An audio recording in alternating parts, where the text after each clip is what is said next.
Good evening, everybody. Dana Brigman here. Hoping that we will get a number of people to join us and learn a little bit more about things that we can do to help improve our dog's health, keep them healthy, keep them looking good for many, many, many years to come. So tonight, I want to chat about grooming products and share with you a few just really key talking points. This is not about trying to say that your groomer is doing anything wrong. They just might not know better, and you might not know better. So I want to just share with you some details and some suggestions. The shampoos that we use for ourselves and our pets really fall into the cosmetics industry, bath and beauty products, if you will.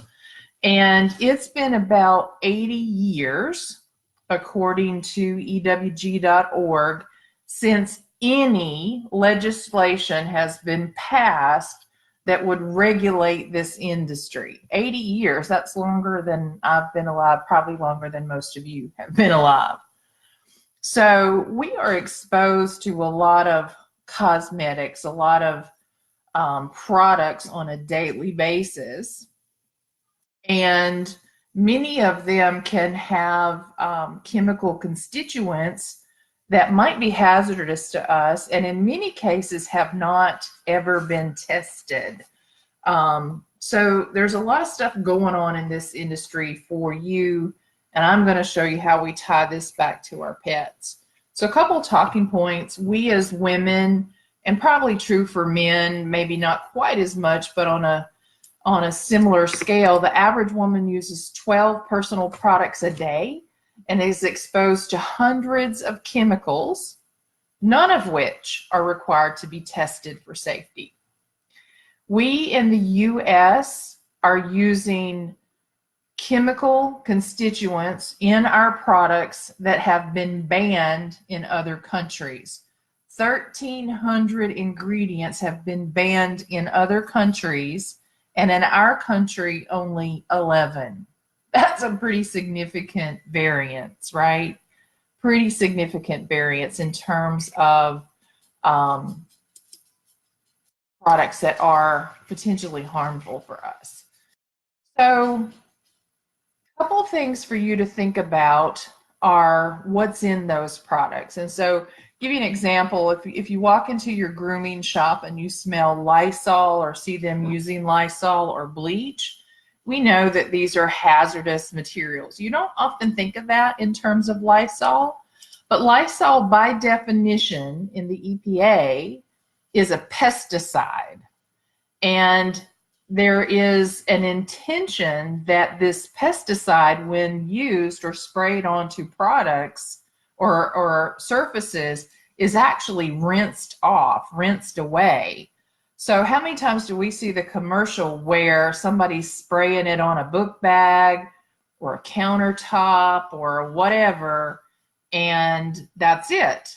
And technically they are spraying a pesticide that should be rinsed away. Most people are not using these products properly. So there was an informal poll done in a group that I'm a member of, where they basically asked if there were groomers in the group, and if so, how many of them had been experiencing any sort of symptoms of autoimmune issues, general health issues, things of that nature. And it was overwhelmingly positive, meaning people acknowledged that they were suffering from issues like chronic fatigue, fibromyalgia, autoimmune disorders, and so on. And these are in that population of groomers. Is that a scientific poll? No, not so much. But it's certainly an indicator that something is happening in terms of the exposure to all of these chemicals. So what happens when we walk in our vet's office and we're smelling bleach, we're smelling Lysol, we're smelling whatever chemical they are required to use to clean their facility. And in, like, for example, in the state of North Carolina, when the inspector came, we always had to show them that we had a bottle of some sort of sanitizing, disinfectant, something.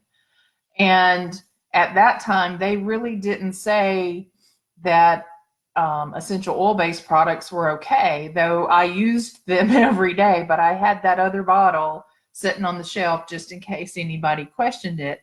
But when you walk in and get a big whiff of those things, you're breathing in really harsh chemicals that have some pretty serious side effects to them when we're exposed on a regular, ongoing basis or a compounding basis.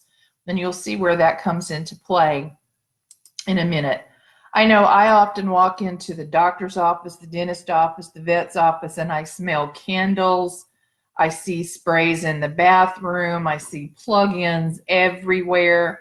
Everybody's trying to mask the smell of really healthcare facilities, right? Because they're not always the most pleasant of smells, but we're trying to mask those smells. So did you know that often when we see something that is listed as fragrance-free or no odor, it's not actually without fragrance. It's just without smell. So they may be adding in a fragrance to cover a different smell. Plug-ins, when we look at them, that's the things that we plug in, and they're filled with some sort of aromatic mist or whatever that comes out of them. When they are tested, 12 out of 14 of those plug-ins test positive for something called phthalates. So phthalates have been linked to throat and nose cancer. They've been shown to cause chronic irritation of the airways, lead to potentially dangerous infections like asthma, nosebleeds, respiratory problems, and so on. So these things are exposed in a lot of the places that we go to and a lot of the places that we take our dogs, perhaps even our own homes. I went online and started looking at doggy shampoo, for example.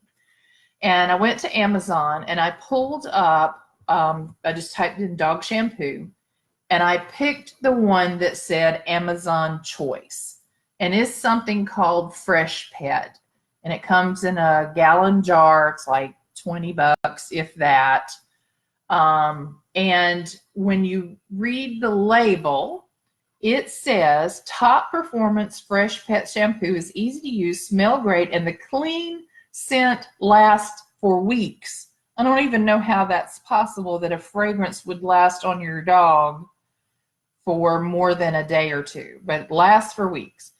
Gives coat a bright sheen, helps prevent mats and tangles, formulated to match the natural pH of your pet's coat and skin. Talks about the dilution, safe for puppies and kittens over 6 weeks old, available in various sizes. And then it lists the ingredients. The ingredients listed are tea lauryl sulfate, glycerin, citric acid, and fresh scent fragrance in a mild shampoo base. So let's take a closer look at what that means. Tea lauryl sulfate, is a synthetic surfactant that contains ammonium salts. And if you look this up, so there's a really great book called Dying to Look Good that lists a lot of different chemicals. Now, this book is older. It's like 10 plus years old. So there may be new things listed in there. So you look up tea lauryl sulfate, and then it tells you to go see ammonia, TEA, and sodium lauryl sulfate. So let's go look at those. And I've written them down on my screen, so that's what I'm looking at. But it's from this book. So ammonia is a synthetic corrosive It's toxic when inhaled. It is an eye and mucous membrane irritant, can burn eyes and skin, can cause permanent damage, and is classified as a hazardous material by OSHA. And it is suggested that we are best served to avoid any cosmetic containing ammonia or ammonium salt. Yikes. TEA reads synthetic skin, mucous membrane, and eye irritant, causes dermatitis. It is a sensitizer. It may cause the formation of carcinogenic nitrosamines in some products and may contain nitrosamine contaminants not listed on the label. It is considered mildly toxic if swallowed. Yikes. Sodium lauryl sulfate is a synthetic surfactant, may cause dry skin, eczema, eye skin irritants, and inhibits DNA synthesis and is a potential mutagen. Yikes, right? So all of that was not listed on your label. When you read the label, it doesn't look so bad. You have to go look under the hood and see what else is associated that. But here's one of the big things is fragrance. You will often just see fragrance listed. And sometimes you will see proprietary blend of whatever. In the cosmetics industry, and this is true for your shampoo, your makeup, your personal care products, they don't have to list ingredients if they call them a proprietary blend or a trade secret kind of recipe, right? They don't have to list them. But what we know about fragrance is most of them are synthetic. And up to 95% of our fragrances contain chemicals that come from petroleum. So if we go look up petroleum, then we see additional problems, right? That is, let me just go look at it. I thought I had it listed here, and obviously I'm on the wrong page. So I'm going to read petroleum. Petroleum distillate, synthetic petroleum or coal tar derivative, may mimic estrogen and disturb hormone imbalance. Now, I tell people all the time, in our spayed and neutered pets, we don't often think about hormone, endocrine disruptors, things of that nature. Yet they are definitely at play. We disrupted the hormone balance when they got spay neutered. Now, I'm not telling you don't spay neuter your pets. We need to do that. But we need to take those things into consideration when we are looking at health and behavior, right? And we need to take those things and keep them in consideration when we're using products that have the ability to still create a disruption in the hormone balance, okay? When we see something listed as fragrance, just fragrance, we can typically assume that phthalates are associated with that. You probably won't see phthalates listed on the label unless it reads phthalate free. And so phthalates are used to bond a fragrance to other ingredients. So let's think back to that first sentence that said, clean scent lasts for weeks. What did it bond to, right? What constituents are in there that's going to allow that fragrance to linger and not just sort of flash off with time, right? If you and I put on a perfume or an essential oil or whatever, we're not going to keep that fragrance around for weeks at a time. So I have to question what is that? What are they using that might allow that to happen? Okay. When we look at, so that was just one product. other things that you might need to look for in a doggy shampoo, and I encourage you to ask your groomer, what product are you using? And if you don't like it, if you don't like the ingredients, talk to them about better products, different products, and maybe your own. Take your own and say, this is what I want you to shampoo my dog with, right? I'm fortunate. I have very short-haired dogs. They don't need baths very often, hardly ever. And they don't need grooming. They don't need the haircut. They do need their nails trimmed, but I can do that. But they don't need the haircut and all that kind of stuff. So for those of you who do need to go, these are things you should start asking about, especially when you have to go pretty frequently. I know some folks that go like every 2 weeks. So other things you should look for in the ingredient list would be formaldehyde. That should kind of be a scary term, right? It can trigger an immune response that includes burning, itching, blistering, or scaling of the skin. Now listen, we've talked about a number of skin irritants already in the shampoo that we're using that's supposed to make our dogs clean and feel better, right? So we can argue that, does rinsing it off help? Maybe. But if you've got a dog who is showing any sort of allergy type response, maybe behavioral issues, perhaps health issues that can't quite be explained, these are part of the equation that we need to evaluate. Other things to look at is something called PEG. You'll see it capital P, capital E, capital G, and often some numbers behind it. These are synthetic polymers of ethylene oxide. Again, eye irritant, skin irritant. It can be hazardous on large areas of the body, and it should never be used on skin that is damaged. So any sort of wound, irritation that already exists, these products should not be used. These products, this PEG, may be contaminated with something called 1,4-dioxane.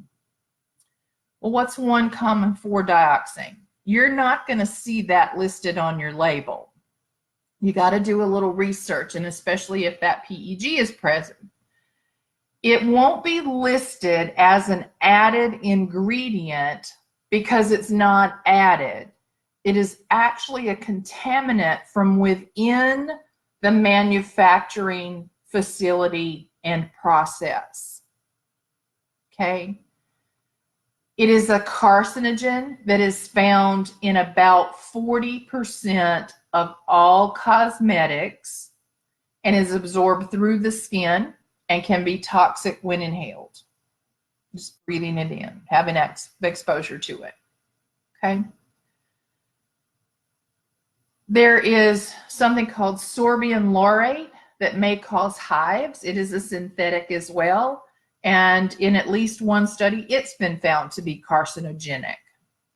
You may see something called urea, U-R-E-A. It's defined as natural, but please understand that the term natural is not regulated. You can claim most anything is natural if there was something natural in the process or as it originated. But in most cases, urea today is a synthetic that is a skin irritant and a mutagen. So what's a mutagen? It can cause cellular mutations to happen, right? Dyes, anytime you see anything that is a dye, a coloring that has been added to a product, that should be worrisome. Most dyes can have up to 200 different unnamed chemical constituents. That's a lot, right? That's significant. We mentioned the fragrance, we mentioned the phthalates. Hypoallergenic, you will sometimes see. You'll see it as a tearless product. But what that really is something called ammonium lauryl sulfate. So we mentioned ammonium salts earlier, And we mentioned sodium lauryl sulfate. So now we're talking about ammonium lauryl sulfate. So that is a synthetic detergent that can be very irritating to the skin and the eyes, can cause redness, dryness, and must be rinsed very thoroughly and is suggested for short-term use only. So we look at something like that and go, okay, we rinse the dog off. It's a one-time thing on a every so often. But this is where we need to start looking at the compounding effect. If it's in your shampoo, is it in the conditioner? Is it in any of the other products that you're using in your home? Plug-ins, candles, cleaning products, your own bath and beauty products, makeup, lotion, soap, and so on, that your dog is also exposed to?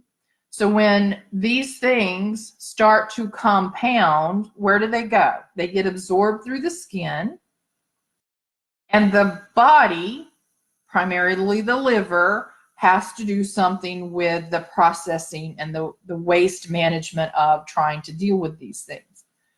In most cases, it does a great job until it can't.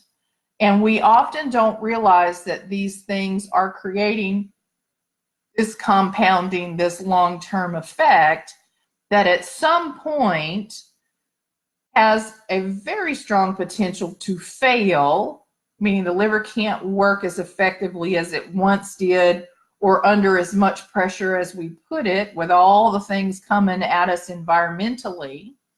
And so the body then starts to struggle. The body starts to become unwell in a whole variety of ways. We may even see attitudinal or emotional or behavioral changes in our pets as a result of the compounding effects of environmental factors, right? So we look at this and say, geez, we're just trying to give the dog a bath, right? The point is, there are so many things that we are being exposed to and that are all around us that honestly don't even have to be disclosed. They don't have to be put on the label. And that we don't all understand, right? I can remember a time where I thought if I went to the local pharmacy or the local pet retailer and I bought a product, that I should be able to trust its safety. Somebody was selling this to me and therefore it ought to be okay. That is not true. It's not true. There are so many things that are available to us that are potentially extremely hazardous. I saw just today where Dollar General has its own new brand of makeup for about $5 per item. And I'm thinking, what's in it? And I actually went online and tried to find the ingredients. Now, I didn't spend a whole lot of time, but I would think I could go to their website, pick one of the products, and see an ingredient list. I didn't. I couldn't find a list of ingredients. That is red flag number one. What aren't they telling me, right? What don't I know about that? Because when we look at this stuff and think that it can cause skin and eye irritation, that it can be a carcinogenic, that it can be a mutagen, that it can be a respiratory issue, all of this is a problem, right? Other things that we need to think about are even like the plastic bottles and whatnot that we buy and that we use. And this is true for you as well in your drinking products, right? If we look at BPA bottles, plastic bottles that have BPA, they too can be an endocrine disruptor. That's a big deal, y'all. Hormones make all of us cranky sometimes and can create problems in the organs that regulate those hormones. So when we look at a dog that's over-adrenalized all the time, we need to be questioning, what are we doing to support the adrenal glands? And are we doing something that is problematic in the adrenal system, right? And when we think endocrine disruptor, we need to be thinking about that category. There are several others. You will hear people talk about lead, heavy metals in the body. We actually can do some scanning for that with some technology that's available. Mercury, we'll talk about vaccines again soon, but you need to be asking for mercury-free vaccinations, right? Lots of things here are creating exposure that can be problematic for all of us. So this really is just to advise you to choose better grooming products. Have that conversation with your groomer and say, look, I'm trying to help my dog's health as much as I can. What are you using? Can I read the label? And again, if you don't like what's on the label, ask them, will they use something different? Send them to me. I'd love to chat with them about how we might help them with their own exposure to a lot of this, because they're exposed to it all day, every day. And look at getting some of that cleaned up. There are good products out there. My favorite, of course, is the Animal Sense line from Young Living. If you're interested in that, I'm happy to talk to you. But we can even look at like Dr. Bronner's baby shampoo and shampoo the dog. We can look at that Dr. Bronner's baby shampoo and add essential oils to it that we like, that may have calming effects or supportive effects for our dog in a variety of ways. It's not just about them smelling good, but is it creating some sort of benefit for them? We can do that, but you don't have to use, you should not be using these really harsh, for lack of, everything's a chemical, right? You and I are chemical, so I can't call it chemical free. And not everything is considered by definition a toxin, but these products have the potential to create hazards when we are exposed to them. So, questions that I can answer? I don't know what that is. Wonder what that thing, right? I don't know if you guys can even see that little splat of, like a little starburst on the screen. I don't know what that is. All right, well, if you guys don't have any questions, I'll thank those of you who popped in and hope others will watch this. And if you are interested in better products for your dog, message me. It's my true passion these days, not only training, but to really get to the root of these issues. And I know that nutrition and wellness is absolutely core to doing that and creating the longevity and the thriving that we are all looking for in our pets. So have a great night, everybody. Talk to you soon.